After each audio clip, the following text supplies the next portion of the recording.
श्री शिवाय नमः दोस्तों। जैसे कि दोस्तों आप सब जानते हो, कल है गुरुवार का दिन। गुरुवार के दिन पड़ रही है द्वितीया तिथि।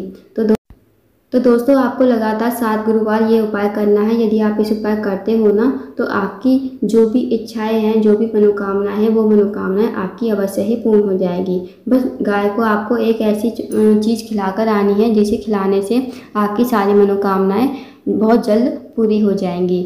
तो दोस्तों पूज्य गुरु जी कथा को सुनकर उपाय को अच्छे से समझाने का प्रयास करेंगे। दोस्तों यदि आपका गुरुग्रह मजबूत होगा ना, तो आपके जो सारे कार्य हैं टाइम पर होते चले जाएंगे। जैसे शादी आपकी टाइम पर हो जाएगी, नौकरी आपको टाइम पर मिल जाएगी, आपको किसी कार्य में बाधा नहीं आएगी अगर आपका गुरुग्रह मजबूत होगा। अगर आपका गुरुग्रह मजबूत नहीं है तो आपके विवाह शादी में रुकावट आए।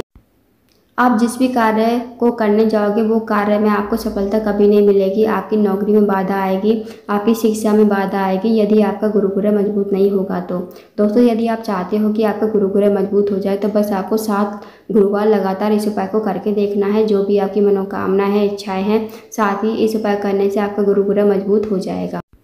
तो आइए दोस्तों जानते हैं उपाय कैसे करना है। यदि दोस्तों आप अपने भाग्य को चमकाना चाहते हो, अपनी किस्मत को चमकाना चाहते हो, साथ ही गुरुग्रह को मजबूत करना चाहते हो, तो इस उपाय को करके देखिएगा।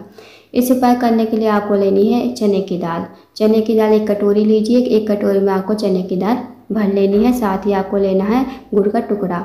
गुड़ का टुकड़ा जो आप लोगे ना, थोड़ा सा बड़ा टुकड़ा आपको लेना है।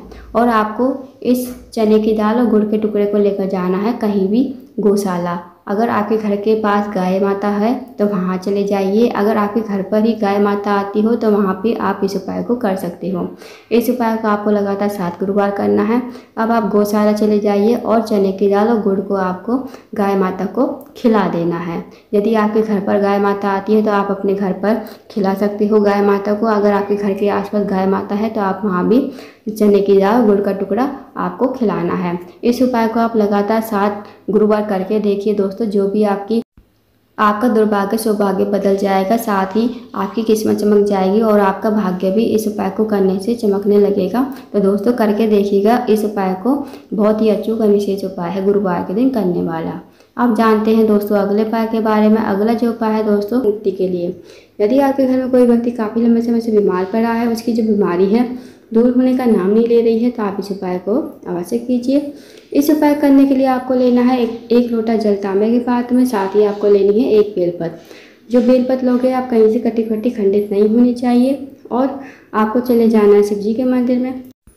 शिव जी के मंदिर में जाकर सबसे पहले आपको 1 लोटा जल शिवलिंग के ऊपर श्री शिवाय नमः कहते हुए समर्पित कर देना है। अब जो आपके पास 1 बेलपत्र है, वो बेलपत्र आपको अपने सीधे हाथ में रखनी है। भगवान से प्रार्थना करनी है उस रोगी व्यक्ति के लिए, जो रोगी व्यक्ति आपके घर में काफ़ी लंबे समय से बीमार पड़ा है। उस व्यक्ति का नाम लेते हुए और गोत्र बोलते हुए इस बेलपत्र को आपको कुंडकेश्वर महादेव का नाम लेते हुए शिवलिंग के ऊपर समर्पित कर देना है। 2 मिनट आपको मंदिर बैठना है, श्री शिवाय नमः का जाप करना है। अब जो आपने बेलपत्र चढ़ाई थी ना शिवलिंग के ऊपर, वो आपको महादेव से विनती करते हुए औषधि के रूप में आपको अपने घर पर लेकर आनी है। इस बेलपत्र को घर पर लाकर उस रोगी व्यक्ति खिलाना है। जो रोगी व्यक्ति आपके घर में काफ़ी लंबे समय से बीमार पड़ा है, उसको आपको कुंडकेश्वर महादेव का नाम लेते हुए इस बेलपत्र को चबा चबा कर खाने को कहना है। यकीन मानिए दोस्तों, यदि आप इस उपाय कर लेते हो तो जो भी आपके घर में रोगी व्यक्ति है, उसकी जो रोग है, बीमारी है, वो धीरे धीरे दूर हो जाएगी। तो इस उपाय को अवश्य कीजिएगा। अब जानते हैं दोस्तों अगले उपाय के बारे में। अगला जो उपाय है, अगर आप किसी कार्य के लिए बाहर जाते हो, आपको कार्य में सफलता नहीं मिल पाती है, साथ ही अगर आपके किसी कार्य में रुकावट आ रही है, नौकरी में रुकावट आ रही है, तो आप इस उपाय को अवश्य कीजिए। इस उपाय करने के लिए आपको लेनी है 9 चने की दाल। साथ ही आपको लेना है एक छोटा सा गुड़ का टुकड़ा और 1 लोटा जल आपको तांबे के पात्र में लेना है। अब आपको दोस्तों चले जाना शिव जी के मंदिर में। शिव जी के मंदिर में जाकर सबसे पहले आपके पास जो 9 चने की दाल है वो आपको थोड़ी सी गीली कर लेनी है। गीली करने के बाद जो आपके पास छोटा सा गुड़ का टुकड़ा है वो आपको लोटे के जल में डाल देना है श्री शिवाय नमः कहते हुए। अब आपको 9 चने की दाल जो है आपके पास, वो आपको एक एक करके बृहस्पतिश्वर महादेव का स्मरण करते हुए आपको शिवलिंग के ऊपर समर्पित कर देनी है। जो आपके पास 1 लोटा जल है जिसमें आपने गुड़ का टुकड़ा डाला है, वो आपको अपने हाथ में लेना है। भगवान से प्रार्थना करनी है कि हे महादेव, मेरे जीवन का ये कार्य है, बहुत दिनों से अटका हुआ है, आप मेरा जो कार्य है पूर्ण करवाएं और मेरी नौकरी नहीं लग रही है, मेरी नौकरी आप लगवा दें। उसके बाद आपको 1 लोटा जल शिवलिंग के ऊपर श्री शिवाय नमः कहते हुए समर्पित कर देना है। 2 मिनट आपको मंदिर बैठना है, श्री शिवाय नमः का जाप करना है। अब आपको भगवान को प्रणाम करते हुए, विनती करते हुए आपको अपने घर पर आ जाना है। तो दोस्तों करके देखिएगा, बहुत ही अचूक इस उपाय है।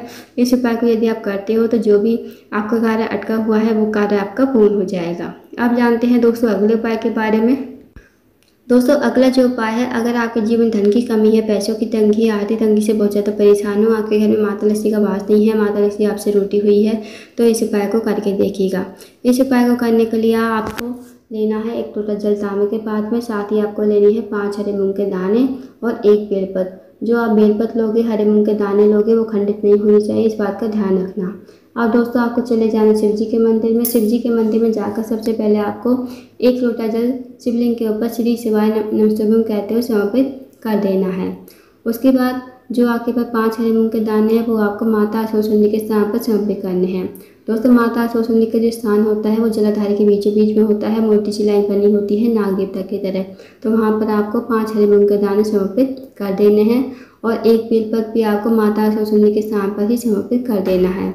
अब दोस्तों जो आप बेलपत्र समर्पित करोगे ना, जो डंडी का मुख होगा वो आपको जलाधारी की तरफ करना है, जहाँ से जल नीचे बहकर गिरता है, और पत्ती का मुख आपको करना है शिवलिंग की तरफ। तो इस तरह आपको बेलपत्र समर्पित करना है। 2 मिनट आपको मंदिर बैठना है, श्री शिवाय नमः का जाप करना है। आपकी जो भी मनोकामना है धन से जुड़ी हुई, वो आप मनोकामना कहिए और आपको प्रणाम करके विनती करके आपको अपने घर पर आ जाना है।